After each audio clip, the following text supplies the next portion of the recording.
All right, good evening, everybody. Good evening. Happy Thursday evening, guys. One more day in the week. We're going to be talking tonight about wolves in sheep's clothing. This is an interesting conversation, an interesting topic. I actually had a comment that I started to engage with on my YouTube channel about the responsibility of the prey, so to speak. If you look at narcissistic abuse as predatorial individuals, and then you must obviously look at the opposite as prey, I would imagine. So we're going to be talking about predators, the predatorial ways in which narcissistic abuse happens, and what the responsibility is of the prey, because that was the question that the YouTube comment was leaning towards. What is the responsibility? Where is our responsibility? That's what we're going to be focusing on. I'm going to wait just a couple seconds to get into this, just to say hi to everybody who is signing on. Hi, guys. How are you on this Thursday evening? Hi, Johanny, Jamie Ford, Annette. How you doing? Maureen, it's good to see you. Time for Peace. How are you? Michael, welcome, everybody. Welcome, welcome, welcome. Taylor, I'm so glad you're here. Dee, how are you? Thank you, moderators, for being here. And I'm so excited to get started with this topic tonight. So let's go ahead and jump on in while you guys gather in and say hi to one another. We're going to go ahead now and get started with talking about why narcissists are like, the music cut out kind of quick there. Narcissists are sheep's in wolves' clothing. And what does that mean for you and me? All right. So as I said, guys, I had a comment on YouTube just yesterday. And the comment was geared towards basically what I got out of the comment. I'm not going to read it, but it said, okay. See, I see you talking about narcissistic abuse, but at what point is it the responsibility of the individual who was abused? And I thought that was a great question. Further into his question was, how does someone allow abuse to take place? This person obviously does not understand overt versus covert abusive styles, and this individual, he or she, I'm not quite sure, wasn't sure as to how abuse takes place. He's coming from the mindset of that abuse doesn't happen unless it's allowed, right? We all know this to not be true, and furthermore, you didn't allow abuse in your life, and neither did I. Nobody allows abuse to take place. The reality is when we deal with narcissistically abusive individuals, we get sucked into a lie. We believe somebody for their jibber jabber, their sweet covert. And I did bring this up in the comment. I said, listen, you're not considering covert abusive tactics, who come across as very sweet, sometimes they can be very charming. And this person, he or she again, responded saying, no, I get the whole love bombing thing, but then brushed it off saying, but it's easy to spot out a jerk. It's easy to spot out an a-hole. That's what they said. All right. So again, he was going back to, well, this person doesn't quite buy it, right? Then he brought up something interesting. He brought up predators. He says there's always been predators, and in his opinion, that people are that they go for people that are weak, but there's something about people who are too weak or whatever. And I had to end the conversation right there. I said, wait a minute, I'm not weak. Nobody I'm dealing with here on the Royal We is weak. I mean, the reality is we're strong. A lot of us have had to turn our backs on family members, on friends, on jobs, on lovers, on brothers, on sisters. That's not weakness, that's strength. You are strong. Nobody in this community is weak. I'm not going to sit there and let somebody on the YouTube channel say, well, some people are just weak and there's predators. No. It's not weakness, okay? So this is why I wanted to talk about wolves in sheep's clothing, all right? Now, it's not a weakness that caused abuse to take place in your life. And I know that sometimes we talk about vulnerabilities, and yes, abusive people can take advantage of vulnerabilities. But the reality is that you did not know or believe that the person was an abusive individual to begin with, all right? When we're talking about narcissistic abuse, emotional abuse, psychological abuse, there's different categories of how this takes place. Now, there's one way in which is very overt. We call that overt narcissistic abuse. Overt narcissistic abuse is very loud, upfront, in your face, They are the a-holes that this person that commented on YouTube was talking about. They're easy to spot out. How do you deal with people like that? Well, you learn to stay away from them, right? The knife-yielding lunatic down the street or whatever, the people who are loud and racing their cars up and down, or the people who are flipping people off when they drive. You stay away from these guys. You stay away from these people. You don't even mess with them, right? They're easy to spot out. Not a big deal, okay?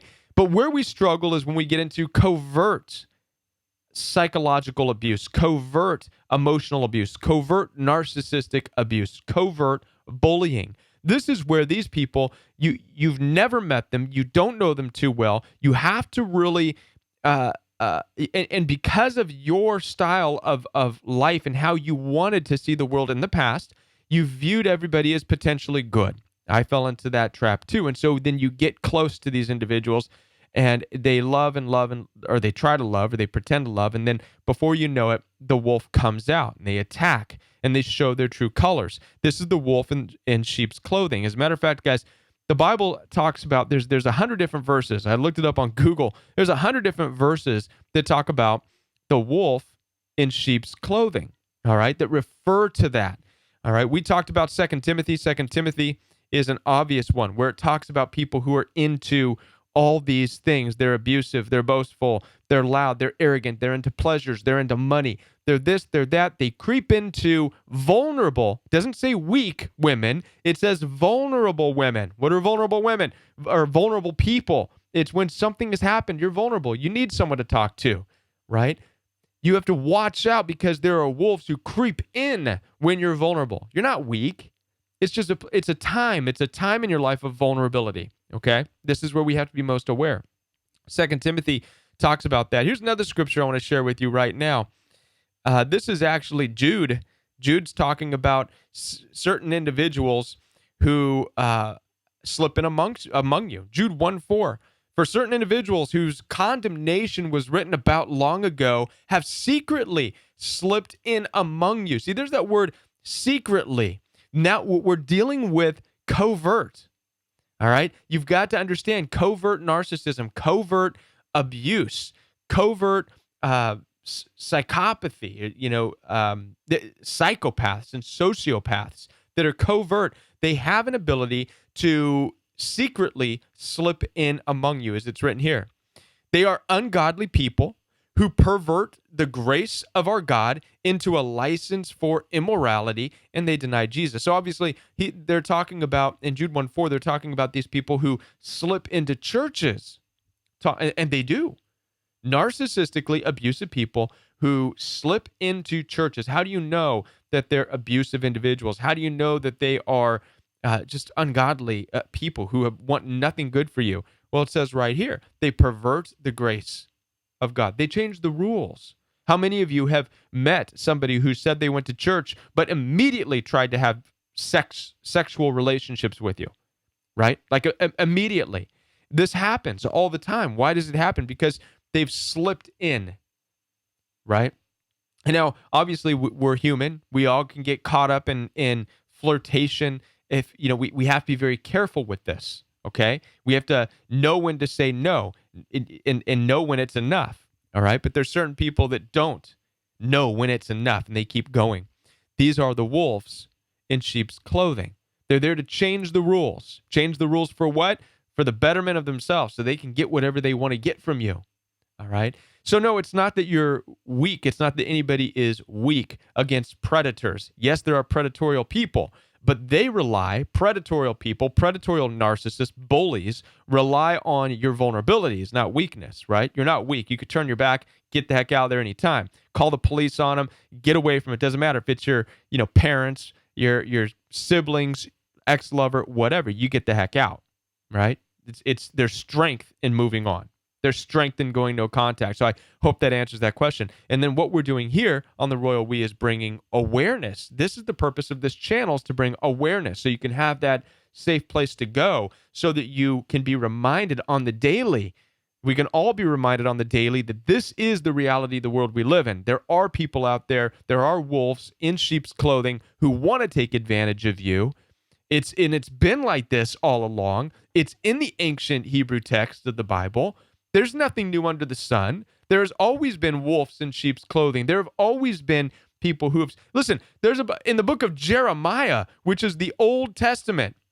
I want to read something to you. There, in the book of Jeremiah, I just found this not that long ago. I hope I can find it out. Jeremiah. This is the ancient Old Testament writing. Talks about two men who were sexual predators who went out, deceived people for their own gain. Right here, Jeremiah 29:23. This is ancient. This is ancient theology. Those two men, sex predators and prophet imposters, got what they deserved. They pulled every woman they got their hands on into bed, their neighbors' wives, everybody, no less. And they preached lies, claiming it was the message from God, right? And I never sent those men, never had anything to do with them.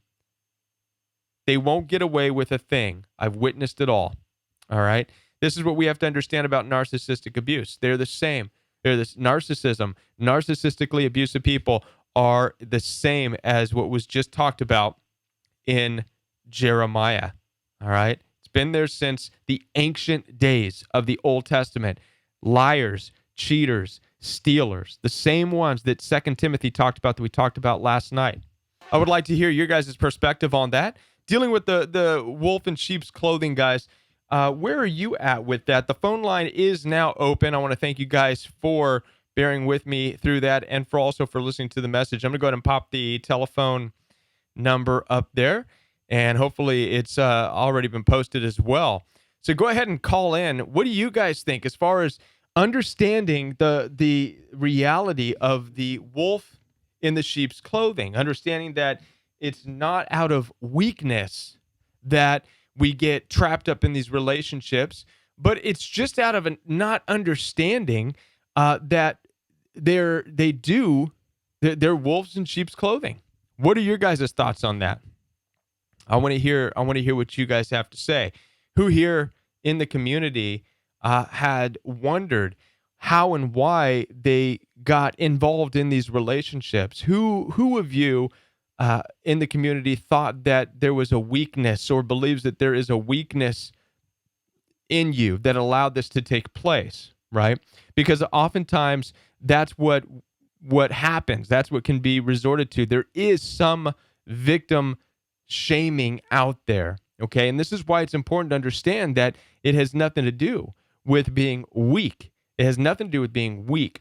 Yes, there may have been cracks in boundaries. Yes, integrity may be in question, but it has nothing to do with weakness as an individual, right?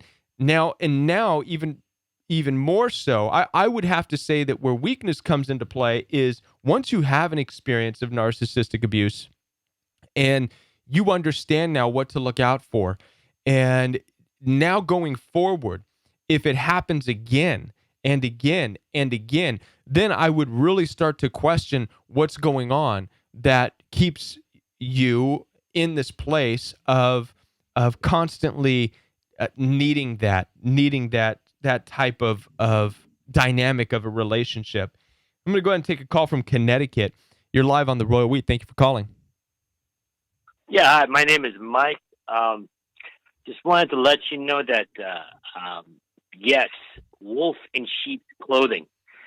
I was the target of a narcissist, and it's funny how she used to call people wolf in sheep's clothing all the time.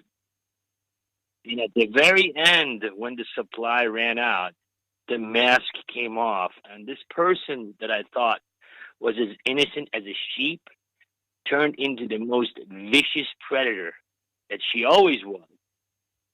But I never saw it. Mm-hmm. And absolutely correct. They are wolves in sheep's clothing. Yeah, they are. They are. And it's important to understand that. And that's why, I wanted to make this topic and talk about it, because it's not easy to identify these abusive people.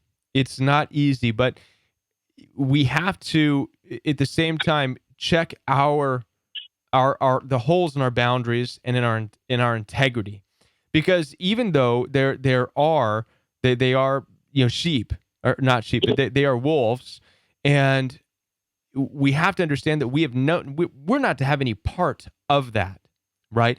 And so one of the other things that I like to use and fall back on in the Bible is that it says that you will know people by their fruit, by the fruit of their life, right?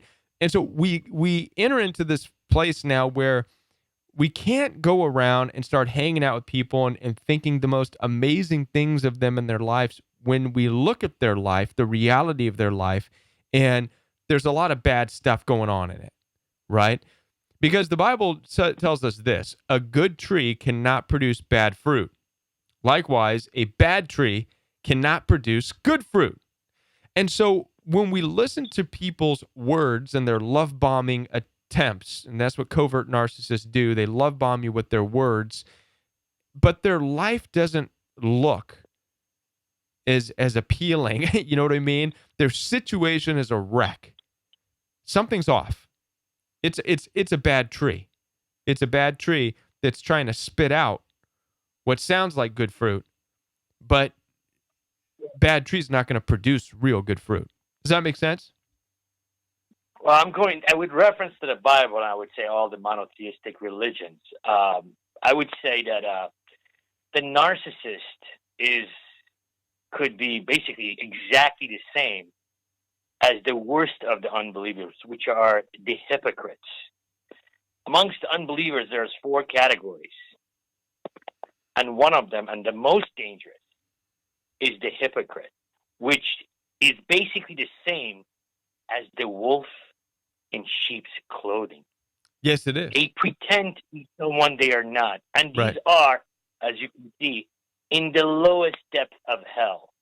These demons are. So Right. of all the unbelievers and the demon's disciples, Right. these people are the absolute worst because they can infiltrate Yes, they into the can. God-fearing people, and they Right. could cause tremendous damage Yes, from they do. inside. Yes, they do. Absolutely. I am thrilled that you brought that up, because it is something that we have experienced. And that's why I read the scripture out of Jude. Out of Jude. That's why it was important that I wrote Jude 1:4 for certain individuals whose condemnation was written about long ago, right? These people, they were condemned long ago, right? What we're dealing with, guys, this is important. Here's what Jude is indicating. All right. What is Jude saying right here? For certain individuals whose condemnation was written about long ago, right? Secretly slipped in among you. This entity that we're dealing with, these individuals, it is an entity. This narcissism, it's an entity. It's existed long, long. I mean, it predates all of us. We see narcissism. We see it at its worst in the story of Cain and Abel. One brother kills his other brother. That is at the peak of narcissistic, physical, hostile abuse. One brother took his other That brother's is life. because of the pathological envy that they have. It That's is it. so severe, and you Yes. can never see it coming. You can't see it One coming, thing I wanted to and tell you the and you viewers, can't change it. You cannot fix them. So this is where we're at when it comes to understanding wolves in sheep's clothing. You're here so that we can learn together how to be more mindful and aware, spot them out. Don't sit yes, don't sit in the trap that flattering words throw underneath our feet, right? Because that's exactly what happens when you're flattered, when you're I'm a love man of, bombed. I'm sorry, I am a man of science, but I'm also a man of faith. I do believe that this personality disorder does have a neuropsychiatric component to it. That it is something that is formed from the ages of 0 to 4 because of the combination of genetics, environment, and an insult or lack of a something that is positive, lack of something positive. These personalities are formed. The problem with that theory is that this should happen to everyone who has these three predisposing factors: the genetics, the environment, and the insult. But it But that probably is doesn't. the case. Yeah. Right. Doesn't. I am virtually convinced, and I'm not going to come out and say this because I am in the scientific community, and if I say this, they think I'm a whack job. Okay, so this is something that I say. I think there is actually a spiritual component to this disorder. I think this person or the personages that are narcissists, once they go beyond a certain limit, Something snaps. the demon is assigned to the Right. machinery. It's an entity. Runs them. So Sure. Yes. Yeah. I think they have it, and then this entity is sucked into them, and they truly become demonic. And, Yeah. But they are predisposed to the personality disorder.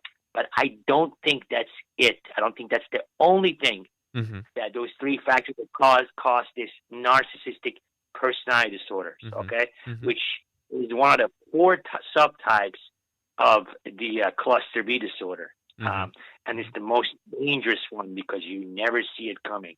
A violent criminal, you can see it because they're not covered up in sheep's clothing. Yeah, it's overt. Right. Right. But this particular one is very, very dangerous, especially if they get deep into your life. If they get close. If you marry one. If you get close to them. Yeah.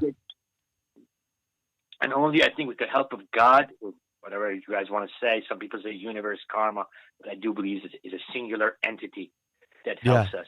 I think with the help of God, you can expunge these people from your lives. Right. And this would be a lesson for you to, I think that for us, it's all a lesson. It's a test. I believe for the righteous, these people are a test from God. I believe so. You won't get no one deserves. You won't get any arguments. You won't get any arguments about that from here. I believe it is it's an exercise, and I typically say that because it gives us one of the biggest exercises. In fact, what it does is it kind of forces us into exercising things that we never thought we had to. Things like going no contact. Things like distancing ourselves. Things like experiencing being alone. Okay. How many people in the community are afraid of being alone? But yet you found yourself in this position from narcissistic abuse where you face that. And you've experienced it, and you're overcoming being alone now, and you're realizing some certain strength that you never. And if you're still there, if you're in that place where you feel alone, I promise you will get through it, and you'll feel some kind of strength that you've never had before because you always feared being alone. Yeah. It will bring it out in you. This kind of insult from this person or this entity, the kind of pain they inflict on you, will bring out talents in you that you never thought you had. That's true. I didn't know I would be here. That's for sure. I didn't know I would be here talking to you guys. That's for sure. You're absolutely right. Everything you're saying is right on. Everything you're saying is right on. Just because I have a personal experience. Also, I have spiritual knowledge, and I also have medical knowledge of all right these on. issues. Again, Mike is not my name. I'm going by the name Mike. Okay. So, but I do have experience. I have firsthand knowledge of all three aspects of it: personal, medical, and spiritual. So, that's great. But this is for all the people who are suffering through these abuses and they're asking God, why me? Sometimes you don't deserve this. I absolutely agree with you. You do not deserve this kind of abuse. But the only way you have to look at it is that it is a test from God and how I can maintain and improve my faith in the face of adversity. Yeah. That's how I look at it. That's brilliant. Maintain and improve and strengthen my faith in the face of adversity. Yep. That's it, man. That is it. I'm glad you're here. Hang out in this community, and I hope you stay in touch. I hope you stay in touch as we do more shows. I appreciated everything. I appreciated what you have to say, brother. I appreciate your sharing all the aspects of it from the psychological standpoint and all that stuff. So I'm glad you called. Thank you. Just one last thing. Sure. Compare yourself to the prof. When these things happen to you, and you know you're a good person, You examine your life. You didn't do anything wrong. You haven't committed great sins for this to happen to you. If you refer back to any of the monotheistic texts, Old Testament, New Testament, Quran, look at what Prophet Job went through. Right. And it wasn't his fault. Right. Okay? Right. And it was a test. Yeah. So consider yourself, try to relate to those ancient stories Sure. that are, in my mind, not just allegory. Yeah, we can get into a lot of those. In fact, I'm going to be putting out a lot more videos that touch on a lot of those stories that we can gain insight from. So thank you again, caller. I appreciate it, and hopefully we'll hear it back from you, okay? Thank you for taking my call right off the bat. Thank you. I really appreciate it. You bet. Have a good day, sir. Good night. Bye-bye. All right, guys, then we're going to open up the phone line. That was just a fantastic, encouraging phone call. I was encouraged myself, and I appreciate it when people can talk and bring a psychological aspect in addition to also a faith-based aspect, because a lot of you in the community are in that place. We're going to take a call from New Jersey. And New Jersey, if you don't mind hanging on just 1 second, I real quick want to go ahead and give a shout out and a big thank you to our moderators. Blue, thank you so much for everything that you're doing. I really appreciate everything that you are doing, from welcoming people to talking with them to helping people navigate and get to the Facebook page. Blue does have a Facebook page. Find out more about that from her. And everybody be sure to give Blue a big thank you. Also, Taylor Zabel, give Taylor a thank you as well. Taylor, thank you for everything that you're doing in the community, from welcoming people to keeping an eye on all the comments, which all the moderators here are doing. Also, D-Doll, thank you for everything you're doing, from welcoming everybody to talking with people, making sure that everybody is heard and everybody here does have a voice, and for keeping an eye on the chat as well. I just want to thank all of you guys. And be sure, everybody in the chat room, to give them a thanks. Now, let's go to our caller from New Jersey. You're live on the Royal We. How are you? Hi, Kevin. How are you? I'm good. Thank you for calling. So I'm in your chat, but under my business name called Beg and Bark. I'm going to use my alias name, a.k.a. Kelly, at this point. Okay. So I've been following for some time. I just want to get the word out there to people. You definitely, I was with a covert narcissist myself, years ago. I broke off with him. I left over a year ago. I totally left it. And I got to tell people out there, listen, life gets better when you leave them. Big time when you leave them. Yes. And coverts are very difficult because you're right, sheep's clothing. It's so funny you say that, because I said the same thing to this day. You have no clue what you're dealing with until you look at things. It's crazy. Right. Right. And I know that a lot of people on the outside, like that person who was commenting on my YouTube channel, he was raising that question. How can you not know that you're with an abusive person? You don't know. You know what's funny? You really don't know, because they hide things. They're very sneaky. That's why coverts are different from the other narcissists. Yes, They're very sneaky. They hide things, and they sneak things in little by little. And next thing you know, you're like, what am I in? Exactly. And then by the time you start to see the abuse, you've already invested so much. Yes. And this is what most people don't understand. I was with mine for 3 years. And and the funny thing is, along the way, as I look back, there was red flags left and right. Sure. Yeah. There are. And it was creepy. Mine was online child predator, and I was blown away. I'm thinking, who the hell was he with? You know what I'm saying? Right. But the key, it's crazy. And I allowed mine into my business. He did a lot of damage. I'm trying to rebuild my business and then some. But you know what? I'm grateful that I got out of it and saw things. And I just want people to realize, listen, what you're going through, trust me, you can get through the fire. Yeah. Because these people are no good for you, no matter what. No. Not healthy for you whatsoever. They're not. You really have to get out and move on. No contact. Yeah. Doesn't matter who it is. Oh, I've been no contact for over a year, and believe me, everyone out there, you can do it. Yes. You have more strength than you think. Yes. Big time. Yes. Big time. You do. I can attest to that too. It goes away. There's a lot of fight.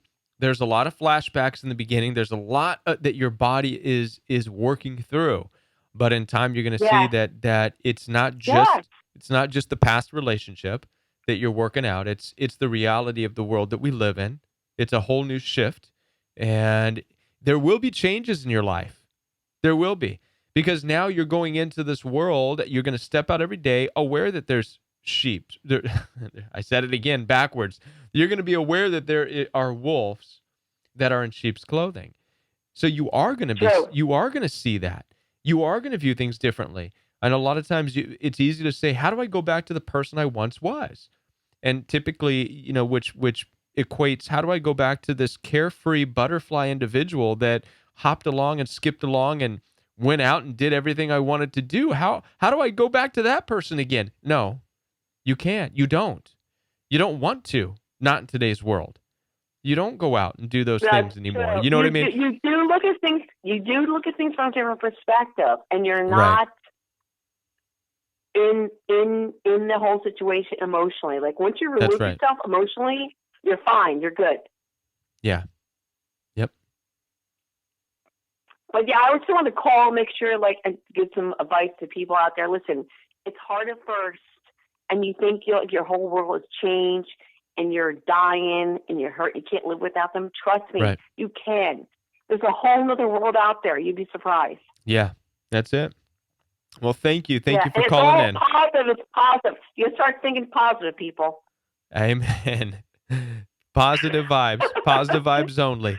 Right on. Thank you for calling. Exactly. I Thank appreciate that. you. All righty. Have a good night. You too. Bye-bye. Bye. All right, guys. Yeah, definitely. You will get over it. There is a lot of healing process that takes place, but again, the healing process is not just specifically towards healing from the abusive relationship. The healing process is a transformation that's taking place that's going to change the way you view the world, and it's a much needed change. It's a good change. It's a painful change, and we're going to take a call from South Carolina. You're live on the Royal We. How are you? Hey, Kev. What's going on? Conscious TV again. Hey, I did get your listen, I got your email, and Okay, wonderful. I have been meaning to respond to you, and Okay. I did check out your video actually. I am Oh, God. Hey, listen, man, I appreciate your creativity. I think, man, that is good. That is good. The creative shots. All right. I like the creative shots. It was good. What's going on? Thank you. I'm looking forward to hearing back from you in email for sure. Like, I would definitely love to collaborate, to do a collaboration on this particular subject. I've been no contact since last November from my ex-narc. And something that I've been traveling through is dealing with the idea of attachment and narcissism and narcissistic abuse. And one of the key things that has been coming to my spirit about bond and attachment is I think it's important because I'm learning this. I mean, I'm learning a lot of things, but something else that I'm learning is that it's okay to live without something that you love. And a lot of times because of the type of society that we live in, we attach entitlement to love. So if you love something, then you must have it, and it belongs to you. And it's very interesting to me because when we raise children, we raise them with a ideology that's completely separate from what we end up practicing in relationships. When we are raising children, we are teaching them that you don't get everything that you want, and that you need to, and we help them to develop healthy coping mechanisms to letting go. So we're weaning them off of a bottle, off of a pacifier, or we are trying to implement structure by laying down rules, saying you have to go to bed, giving them chores, etc. No matter how much that child nuts and bucks, like, we know that this is in the best interest of the child to develop a healthy mechanism healthy expectation. Right. That's fine. A true healthy expectation is being able to accept that sometimes your expectations won't be met in life. That's right. And of course, that's very difficult in situations where it wasn't just a wish upon a star, but you got an opportunity to actually invest in something that you believed was going somewhere. So Right. keeping that in mind, as after you have already made those investments, it could be difficult to travel back to that fundamental, simple truth that it's okay for you to have love. It's okay for you to have invested, and it's also completely okay that it's now over. For whatever reason that is over, even if there was no abuse, even if the person just simply woke up today and decided they wanted something else, for whatever reason that relationships come to an end, and they come to an end for a myriad of different reasons, but that I think all of it is connected back to the art of letting go. I think that Right. Christ also taught a lot about dying unto self, and Sure. and also, like, Yeah.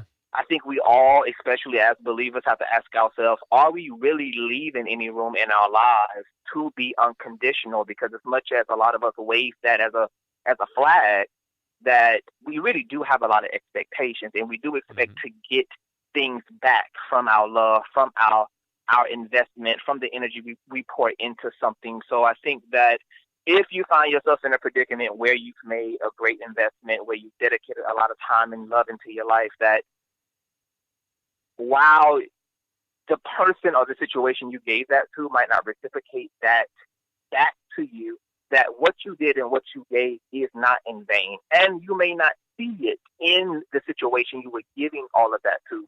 Oftentimes, we get those blessings outside of the very situation we are making all those investments in. Yeah, I believe I that. just want Right. Yeah. Yeah. So I just want people to just stay encouraged if you are transitioning out of a relationship. If you've been with somebody for years, I was with my ex-partner for 6 years. I gave my life to this individual, and it's okay that I gave my life. It's okay that it was 6 years of my time. It's okay that it's now over, and it's also okay that I take heed to to what I experience, make sure that I make those adjustments in my life based upon the wisdom that I've acquired out of that relationship.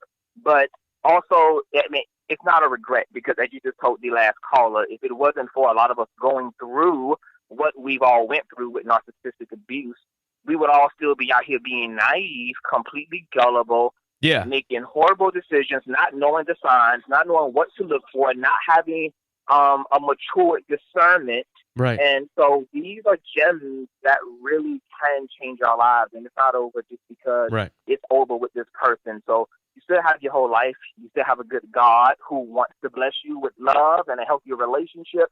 And so let that toxic bastard go. That's and it, let man. God bless you That's with it. what's good and new. Hey, listen, Conscious TV, go make a video of that, because that was brilliantly said, brother. That was good. That was it. That's it. It is okay, and so that's one of the things of a part of healing is trying to find that balance and learning that there wasn't anything wrong with the way you loved and the way you invested. Yeah. Now then, you've got some choices to make, right? Now then, knowing what you're walking into every time you go into that place again. Now, is it wrong to continue to walk into there? Well, it depends. Okay, if you're in a situation that's dangerous for yourself or for others, or then it's absolutely wrong, right?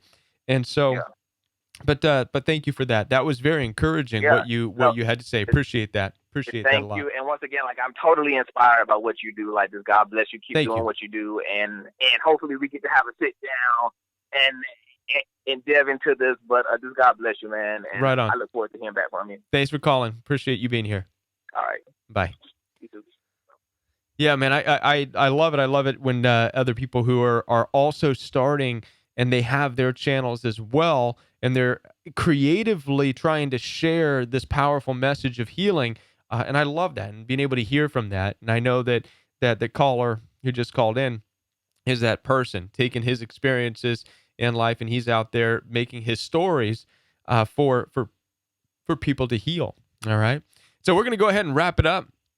I want to thank you guys for being here on the Royal We. If you would like to be a supporter of the Royal We, you can donate through the PayPal link on the homepage of the Royal We channel. There's a PayPal link there, and you can offer a small donation or a monthly donation or whatever. And also, if you would like to be a supporter of the Royal We through donating and also being able to wear the support, there is a store where you can purchase Royal We t-shirts, coffee mugs, and sweatshirts. And there's also just women's t-shirts, and it's really cool stuff. And you can find it down below in the description box. There's a link to the Royal We store, and you can find all of that information there, guys. And I just want to thank you again for being here tonight. I want to thank all of the moderators and all of the callers for being a part of the show tonight. We will be back tomorrow night at 10 o'clock p.m. Central Standard Time. It's Friday night. It's going to be the last night of the week, and then we will be off for the weekend, and we will come back Monday night, 10 o'clock p.m. Central Standard Time, guys. I want to thank you again for being here live on the Royal We. Have a good night, everybody. We'll see you tomorrow, 10 o'clock p.m. Central Standard Time, right here